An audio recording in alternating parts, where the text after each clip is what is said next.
L'agriculture, donc, pour le territoire de Cévennes est très importante. C'est une activité économique. C'est aussi une activité très importante pour l'entretien de l'espace, pour les paysages. Et il faut savoir que la réserve foncière agricole du territoire de Cévennes est la deuxième réserve foncière agricole du département du Gard.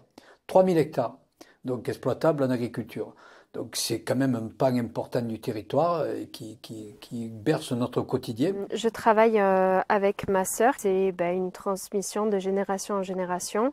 On fait forcément évoluer les méthodes culturelles, mais aussi les projets, parce que mon papa était camp cave coopérative et nous avons du coup développé la partie vinification, on vinifie sur place, et ma sœur elle a développé la partie moulinage parce que avant on faisait appel à des prestataires de services pour tout ce qui était moulinage. Je suis installé sur la commune de Saint-Ambrois depuis 2017 où je me suis installé en tant qu'agriculteur, donc sur une spécialité qui est le thé, donc théiculteur avec derrière tout ce qui est plantes aromatiques, donc plantes à parfum, donc les fameux PAM, tout ce qui est légumes, petits fruits. Donc pour la transformation, et essayer d'avoir une gamme complète.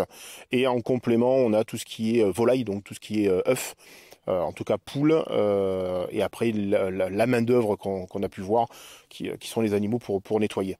Pour avoir testé pas mal d'animaux, tout ce qui est canard, donc les becs plats, ont tendance à bien nettoyer le sol. Donc n'arrache pas, ne mange pas le thé. Donc ça me permet effectivement d'avoir une main d'œuvre du lundi au lundi, même les jours fériés, ce qui est pas négligeable. Et du coup ça fertilise en même temps les terrains, ça abîme pas les théiers, et ça me permet d'avoir une herbe assez courte, sauf en été où on laisse monter l'herbe, qui permet en fait de récupérer la rosée matinale en bord de 16, et qu'on ait en fait un petit microclimat humide. Je suis paysanne cueilleuse, c'est une reconversion ce métier.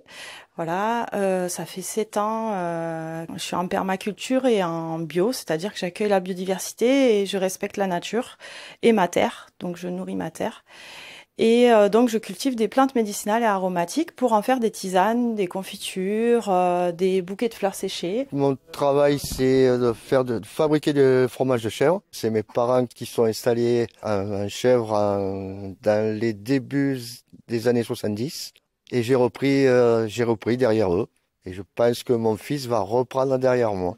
Alors bon, on verra bien. Ce qui me plaît dans ce métier, c'est d'être dans la nature.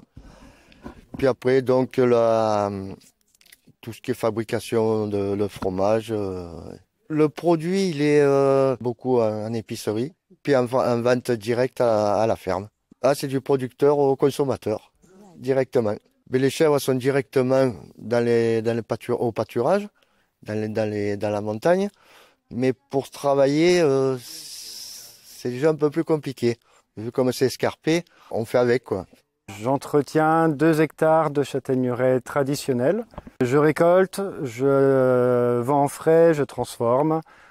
Crème de marron, des marrons naturels. J'ai une dizaine de variétés. En fonction des variétés, elles sont plutôt destinées soit aux grossistes, soit à la vente en bouche ou à la confiture. Je passe autant de temps à bûcheronner, à tailler tout l'hiver, à greffer au printemps, qu'à récolter puis à transformer. Effectivement, c'est un travail sur l'année. L'agriculture est très difficile ici. On ne peut pas passer avec un tracteur, on ne peut pas ramasser avec des machines. C'est compliqué, donc il y a peu de gens qui s'installent. On s'installe sur des petites surfaces.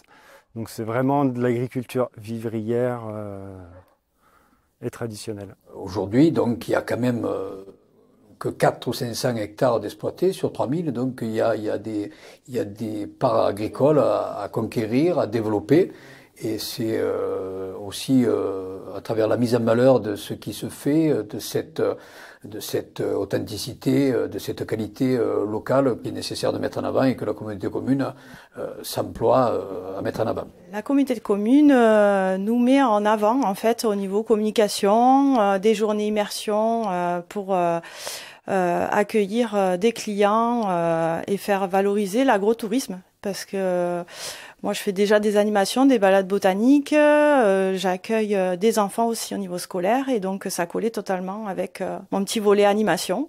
Donc avec la communauté de communes de Cèze-Cévennes, tout se passe bien, puisque du coup sont vraiment les moteurs via l'agriculture, donc en éditant depuis la 2e année maintenant le petit catalogue des producteurs, donc ça permet de regrouper, c'est disponible en tout cas sur le local, donc les gens peuvent voir qu'on a des agris sur le territoire et au moins faire un petit peu le choix entre la viande et tout ce qui est vert.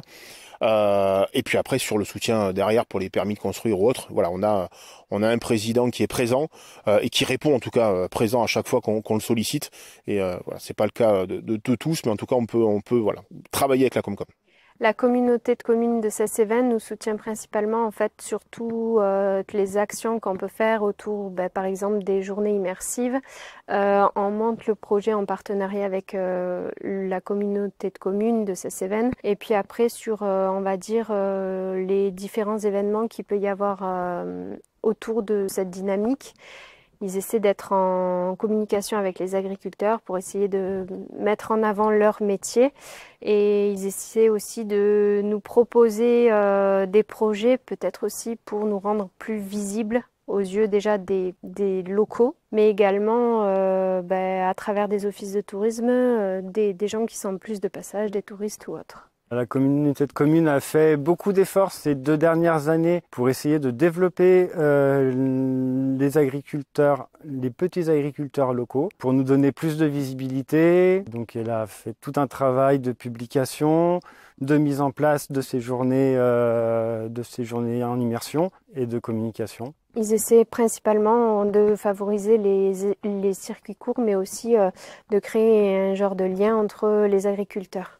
Et c'est aussi redonner confiance et un lien avec le monde agricole qui est un peu aujourd'hui en souffrance et un peu dans l'expectative par rapport au pouvoir public, par rapport aux collectivités locales. Là aussi, donc c'est notre rôle. Il est nécessaire qu'on s'y emploie pour promouvoir notre agriculture locale.